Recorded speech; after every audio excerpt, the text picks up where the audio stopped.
Olá pessoal, tudo bem com vocês? Nessa videoaula a gente vai estudar a matriz adjunta e uma nova forma de encontrar a matriz inversa.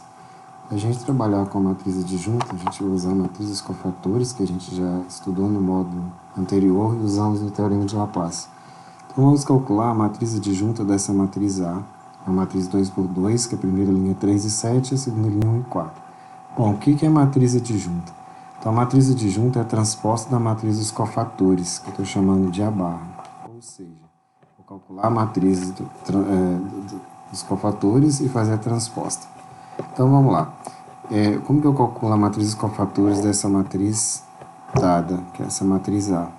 Então, eu tenho aí 4 posições, 4 entradas na matriz. Para cada entrada dessa, eu tenho um cofator correspondente. Como é que eu vou calcular esse cofator, né? Primeiro, esses cofatores estão nomeando aqui como delta. Então, o cofator da linha 1, coluna 1, é o delta 1, 1. O cofator da linha 1, coluna 2, é o delta 1, 2. O cofator da linha 2, coluna 1, é o delta 2, 1. E o cofator da linha 2, coluna 2, é o delta 2, 2. Bom, a gente já viu no módulo passado como calcula esse cofator. Então, o cofator referente à linha 1, coluna 1, vai ser menos 1. Elevado a 1 mais 1, que é o número da linha, mais o número da coluna, vezes o determinante do que sobra na matriz quando eu elimino a linha 1, coluna 1. Então, eliminando a linha 1, coluna 1, sobrou o número 4. Quando eu tenho apenas um número na matriz, o determinante da matriz é esse próprio número. Vamos calcular, então, o delta 1, 2, que é o cofator referente à linha 1, coluna 2. Então, eu vou eliminar aí a linha 1, coluna 2, e vou escrever menos 1 elevado a 1 mais 2, que é menos 1 elevado ao número da linha mais o número da coluna, vezes o determinante do que sobra na matriz quando elimino a linha 1, coluna 2. Então, vai sobrar só o elemento 1, o determinante de 1 é 1 mesmo, e menos 1 elevado a 3 vai dar menos 1, então vai ficar menos 1.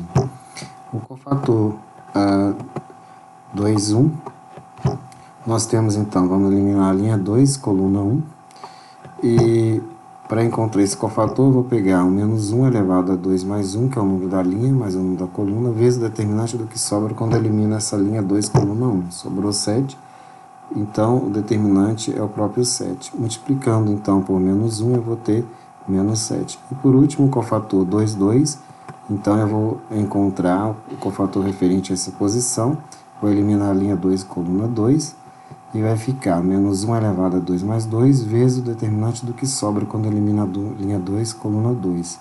Então, ficou menos 1 elevado a 4 vai dar 1 positivo, vezes 3 vai dar 3. Então, para cada posição da matriz, eu vou entrar com um valor que é o cofator. Então, escrevendo a matriz dos cofatores, que eu estou chamando de A barra, então, o elemento da linha 1, coluna 1 é o 4, o elemento da linha 1, coluna 2 é menos 1, o elemento da linha 2, coluna 1 é menos 7, o elemento da linha 2, coluna 2 é 3. A adjunta é a transposta dessa matriz dos cofatores. Então, o que é a transposta de uma matriz?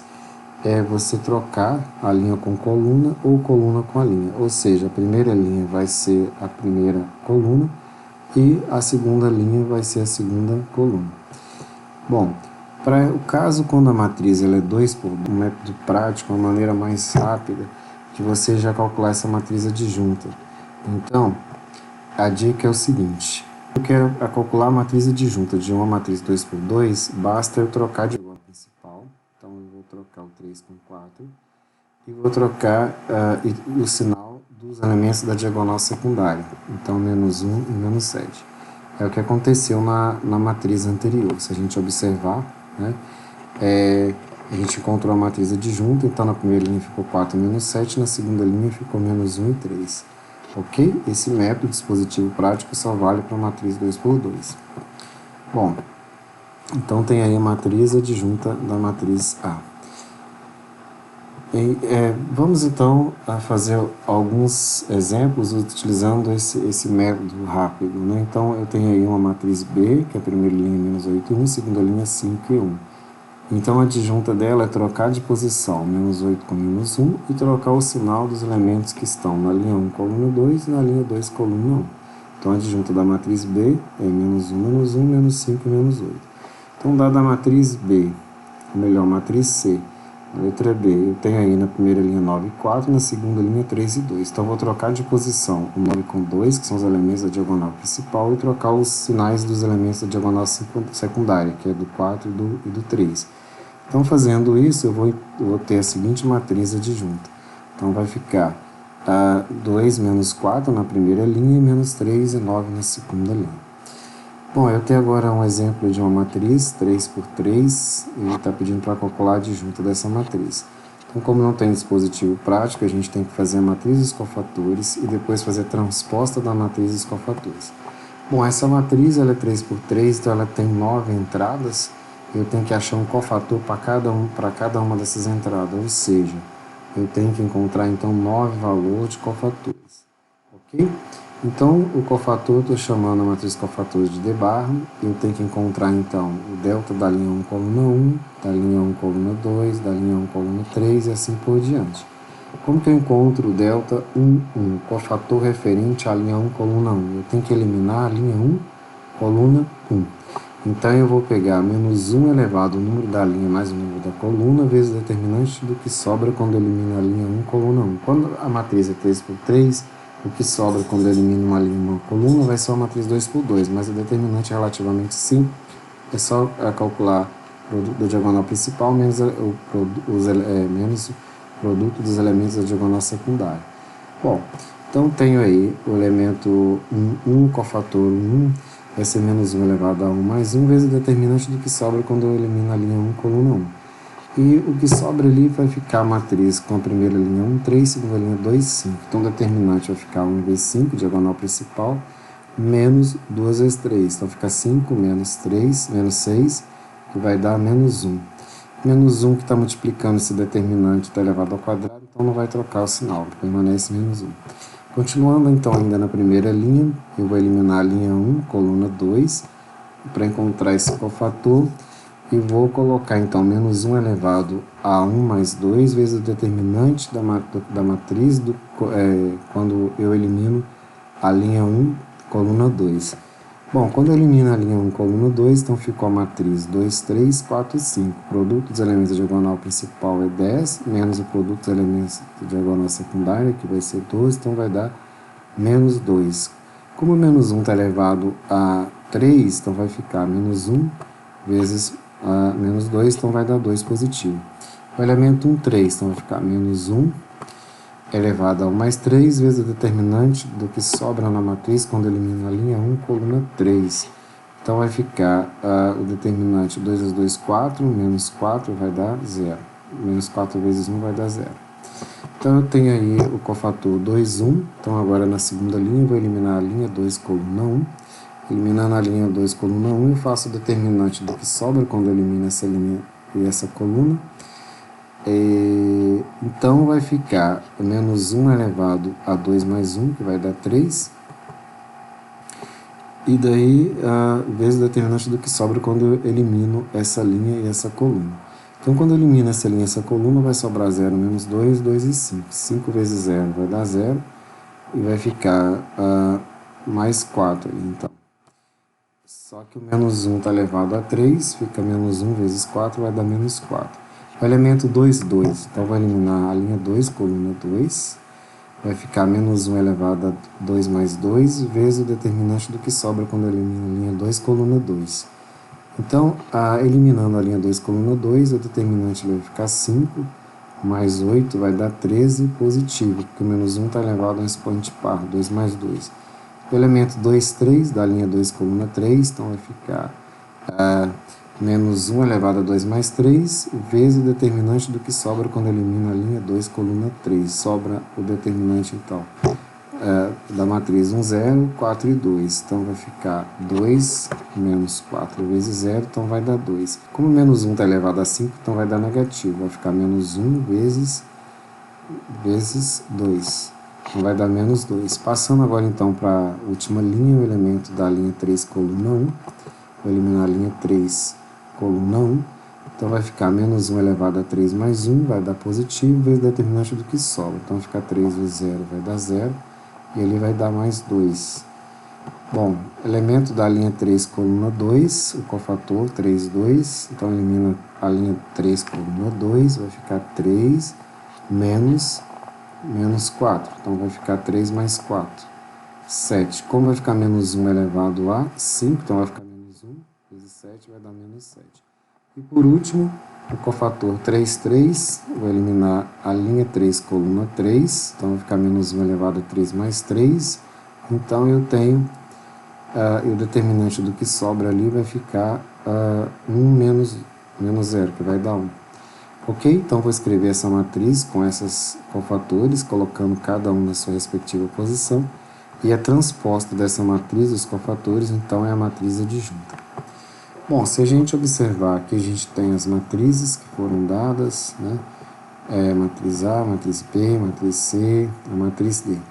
Então a gente também já calculou a adjunta de cada uma delas. Então a adjunta ali da matriz A, a gente viu o dispositivo prático, troca os elementos da diagonal principal, troca o sinal dos elementos da diagonal secundária. A gente já tem também aí a matriz B, a matriz C.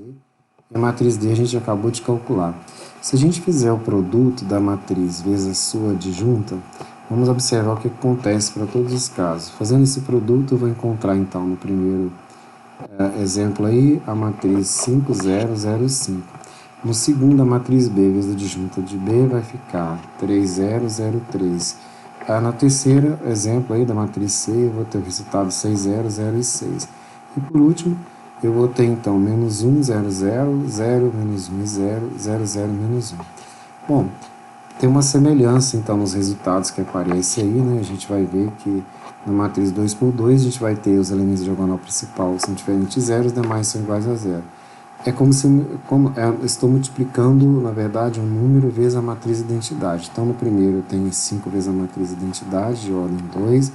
No segundo eu tenho 3 vezes a matriz de identidade de ordem 2. E no terceiro eu tenho 6 vezes a matriz identidade. Por último, eu tenho aí menos 1 vezes a matriz de identidade de ordem 3. Bom, esse número, então todos apareceram aí a matriz de identidade e o número que multiplica essa matriz de identidade. Qual que é a relação desse número que multiplica a matriz de identidade?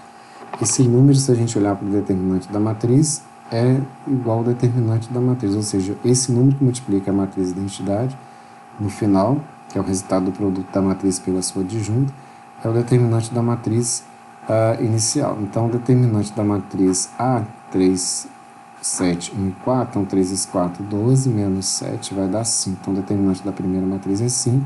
Então, quando eu multiplico a matriz vezes a sua adjunta, o resultado vai ser o seu determinante vezes a matriz identidade. Então, para todos os casos que a gente observou, isso aconteceu. Bom, então a gente tem um teorema que diz que quando eu pegar a matriz e multiplicar pela adjunta dessa matriz, eu vou ter o determinante da matriz inicial vezes a matriz identidade. Se a gente considerar que esse determinante é diferente de zero, então a gente pode isolar essa matriz identidade, então vai ficar a matriz A vezes a adjunta dividido pelo determinante, então o determinante está agora no primeiro membro, e no segundo membro ficou só a matriz identidade. E quando eu coloco a matriz adjunta sobre o determinante de A, eu posso escrever também da seguinte forma, é A vezes 1 sobre o determinante de A, vezes a adjunta de A, dando a matriz identidade. Bom, se a gente olhar para essa última expressão, eu tenho a matriz A vezes um determinado fator, dando a matriz identidade. Toda vez que eu tenho uma matriz multiplicando por outra matriz e dando a matriz identidade, isso só acontece se uma matriz for inversa da outra. Ou seja, quando eu pegar 1 sobre A vezes a adjunta de A, o resultado disso vai me dar uma matriz que é inversa de A. Por quê? Porque isso daí, vezes a matriz A, está dando a matriz identidade. Então, a gente chega que 1 sobre o determinante de A vezes a adjunta de A é a inversa da matriz A. Por quê? Porque essa expressão vezes a matriz A vai dar a matriz identidade. Então, a gente chega no resultado da matriz identidade, da matriz inversa, que é o seguinte, né? E aí se torna um novo teorema. Se eu tiver uma matriz A, tal que o determinante dessa matriz é diferente de zero, essa matriz ela é inversível, também pode ser dita invertível, se sua inversa é dada por... Então, a inversa de uma matriz é 1 sobre o determinante dessa matriz, vezes a adjunta dessa mesma matriz. Então, a gente tem agora esse resultado, que é o novo resultado que a gente pode utilizar para calcular o determinante, para calcular, então, a matriz inversa de uma matriz dada. Então, só observando que eu só consigo resolver, então, a matriz inversa se o determinante da matriz inicial que eu estou procurando inversa, esse determinante for igual a zero. Bom, a gente vai resolver agora uns exemplos e verificar se as matrizes são invertíveis, né? Então, quando que a matriz é invertível? E se no caso for, a gente vai calcular esse valor. Ela é invertível se o determinante dela for diferente de zero. Por quê? Porque o inverso de uma matriz é 1 sobre o determinante dela vezes a adjunta dela. Ok? Então, a gente já viu que essa matriz, o determinante dela é igual a 5, né? Então, logo ela possui a inversa. Então, eu vou pegar a adjunta dela, é só trocar de posição os elementos da diagonal principal e o sinal dos elementos da diagonal secundária. Então, vai ser 1 sobre o determinante. Então, 1 sobre 5 vezes a adjunta. Então, 1 sobre 5 vezes 4 menos 7, menos 1 e 3. Então, a resposta é 4 quintos menos 7 quintos menos 1 quinto e 3 quintos. Essa é a matriz inversa da matriz A, certo? Então, como é que a gente calculou? Pelo 1 sobre o determinante da matriz vezes a adjunta da matriz. Então, essa matriz B, o determinante dela é diferente de menos 1, então logo ela possui inversa, né? E o que é a matriz inversa? Vai ser 1 sobre o determinante dela vezes a adjunta. A gente já tem aí, então, a matriz dos cofatores, que já calculamos anteriormente, a matriz adjunta também. E aí a gente vai colocar 1 sobre o determinante, 1 sobre menos 1, vezes a matriz adjunta. Fazendo esse cálculo, então a gente já tem a matriz inversa, né? Se vocês quiserem, pode fazer o teste, ou seja, quando eu tenho a matriz vezes a sua inversa, o resultado disso tem que dar a matriz identidade. Bom, para que serve então a matriz inversa? Ela é utilizada, pode ser utilizada para calcular, para resolver sistema. Só lembrando que o sistema, nesse caso, o número de equações tem que ser igual ao número de incógnitas, porque eu só trabalho com determinante de matriz quadrada. E aí eu tenho esse sistema. Desse sistema, então, eu vou escrever na forma matricial. Escrevendo na forma matricial, vou ter a matriz dos coeficientes vezes a matriz das incógnitas é igual a matriz dos termos independentes. Essa primeira matriz, eu consigo a inversa dela, porque já foi calculada anteriormente, né? Então, multiplicando pelo inverso em ambos os membros, a gente tem no primeiro membro só restou as incógnitas, no segundo ficou a matriz inversa vezes os termos independentes. Então, calculando isso daí, né, essa matriz inversa, a gente já tem um resultado aqui mesmo na apresentação, a gente tem esse resultado aí, então agora é só fazer o produto de matrizes. Então, fazendo o produto de matrizes, a gente chega no resultado, que x é igual a 0, y é igual a menos 3 e z é igual a 2. Então, quando eu tenho um sistema onde o número de equações é igual ao número de incógnitas, e se a matriz dos coeficientes determinantes for diferente de zero, eu consigo então resolver o sistema pela matriz inversa, que no final se resume no produto de duas matrizes, né? O produto da matriz inversa, então, ou seja, o valor das incógnitas é o produto da matriz inversa dos coeficientes pelo a matriz dos termos independentes. E esse sistema ele é possível determinado. Tá? Então, eu só consigo resolver dessa forma quando o sistema ele é possível e determinado, vai ter uma única solução. Porque se o determinante der igual a zero, significa que essa matriz, ou melhor, esse sistema ele pode ser impossível ou indeterminado. E eu não consigo escrever o conjunto, mesmo se ele for indeterminado, eu não consigo encontrar esse conjunto aqui por esse método. Então, esse método ele só se aplica quando eu quero calcular ou resolver sistema possível e determinado. Mais um exemplo, a gente tem aí um sistema, a gente escreve na forma matricial, e a gente tem a matriz aí dos coeficientes. Se a gente calcular o determinante da matriz dos coeficientes, a gente vai ver que o determinante dessa matriz é zero. Logo, então, essa matriz ela não possui inverso. Se ela não possui inverso, então eu não consigo resolver pelo método da matriz inversa. Ou seja, o sistema ele vai ser indeterminado ou impossível. Então, não dá para a gente saber. Então, nesse caso, como já foi falado, né, a matriz dos coeficientes não possui inverso, o sistema pode ser impossível ou indeterminado. Então é isso, pessoal. Boas atividades para vocês e até a próxima aula.